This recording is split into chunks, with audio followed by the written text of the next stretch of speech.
રાજકોટમાં સ્ટેન્ડિંગ કમિટીના ચેરમેન શ્રી અને મેયર શ્રી વચ્ચે એક ઘમસાણ યુદ્ધ ચાલી રહ્યું હોય એવું હાલ દેખાય છે। હું માન્ય ગુજરાત સરકારના 22/3/2022 રોજ નાણાં વિભાગે કરેલ ઠરાવ અને ઠરાવમાં રાજકોટ મહાનગરપાલિકાએ જે તે સમયે એટલે કે એ લોકોએ તારીખ 25/2/2022 રોજ રાજકોટ મહાનગરપાલિકાના હિસાબી શાખા દ્વારા આ ઠરાવ ગુજરાત સરકારનો જે ઠરાવ છે કે વાહનના ભાડા જ્યારે કોઈ પણ અધિકારી કે પદાધિકારી પ્રાઇવેટ ઉપયોગ માટે સરકારી વાહન લઈ જતા હોય તો એનું ભાડું ચૂકવવું પડે, કેટલા રૂપિયા ચૂકવવું પડે એનો ઠરાવ છે। તેમાં પેટ્રોલ ગાડી હોય, જીપ હોય કે મોટર કાર હોય એના 11 રૂપિયા પ્રતિ કિલોમીટર ચૂકવવાના હોય છે।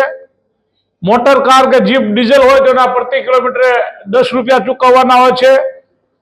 સીએનજી મોટર કાર હોય તો એના 6 રૂપિયા પ્રતિ કિલોમીટર ચૂકવવાના હોય છે। મોટરસાયકલ હોય તો એના 2.5 રૂપિયા ચૂકવવાના હોય છે।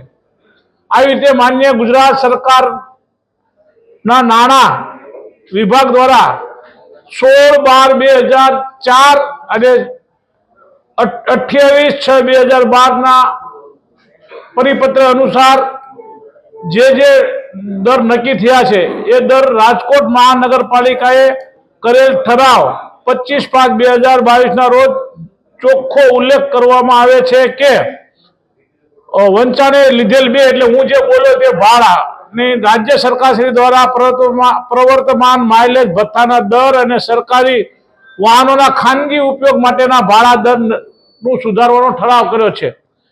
આમાં ગુજરાત રાજકોટ મહાનગરપાલિકાના કમિશનર શ્રીએ ક્રમાંક 3 માં રાજ્ય સરકાર દ્વારા કરવામાં આવેલ ઠરાવનું રાજકોટ મહાનગરપાલિકાએ અમલીકરણ કરવાનું આથી મંજૂર કરવામાં આવશે। એટલે કમિશનર અમિત અરોરાએ 25/5/2022 રોજ આ અમલમાં લાવવા માટે આપણે રાજકોટ મહાનગરપાલિકાના વિભાગને જાણ કરી છે।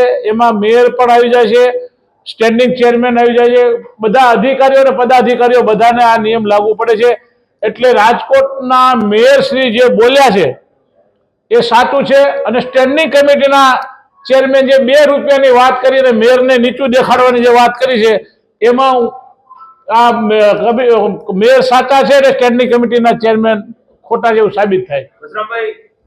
પરિવાર માટે કે પાર્ટીના કાર્યકરોને બધાને લઈ જઈ શકે? આમાં સ્પષ્ટ ઉલ્લેખ છે ખાનગી ઉપયોગ પોતે કરે અથવા પોતાના પરિવારને સાથે લઈને જાય એ પોતાનો ખાનગી ઉપયોગ થયો છે। સરકારી કામે જતે હોય કોઈ ગાડી, દાખલા તરીકે કોર્પોરેશન અહીંથી આપણને દિલ્હી મોકલે, મુંબઈ મોકલે કે ભાવનગર મોકલે કે રાજસ્થાનના કોઈ પણ સિટીમાં મોકલે તો એ વાહનનું ખર્ચ કોર્પોરેશને ભોગવવાનું હોય છે। કોઈ અધિકારી પદાધિકારી ભોગવવાનું નથી, કારણ કે એ કામ છે કોર્પોરેશનનું છે। પરિવારના સભ્યો સિવાયના લોકોને આ રીતના જે સરકારી ગાડીની અંદર પ્રાઇવેટ ઉપયોગમાં લઈ જઈ શકે કે નહીં? લઈ જઈ ન શકાય મારી દ્રષ્ટિએ, કારણ કે હું પણ એમાંથી પસાર થયો છું। મેં પણ આ વાહનનો 6 વર્ષ સુધી ઉપયોગ કર્યો છે કોર્પોરેશનના વાહનનો। મેં પણ ક્યારેય એવો ઉપયોગ નથી કર્યો કે જે અંદર બીજા બહારના લોકો કે અમારા પાર્ટીના કોઈ કાર્યકરો હોય અને એના ઉપયોગ માટે જાય, એવું ક્યારેય બન્યું નથી અને બનવું પણ ન જોઈએ।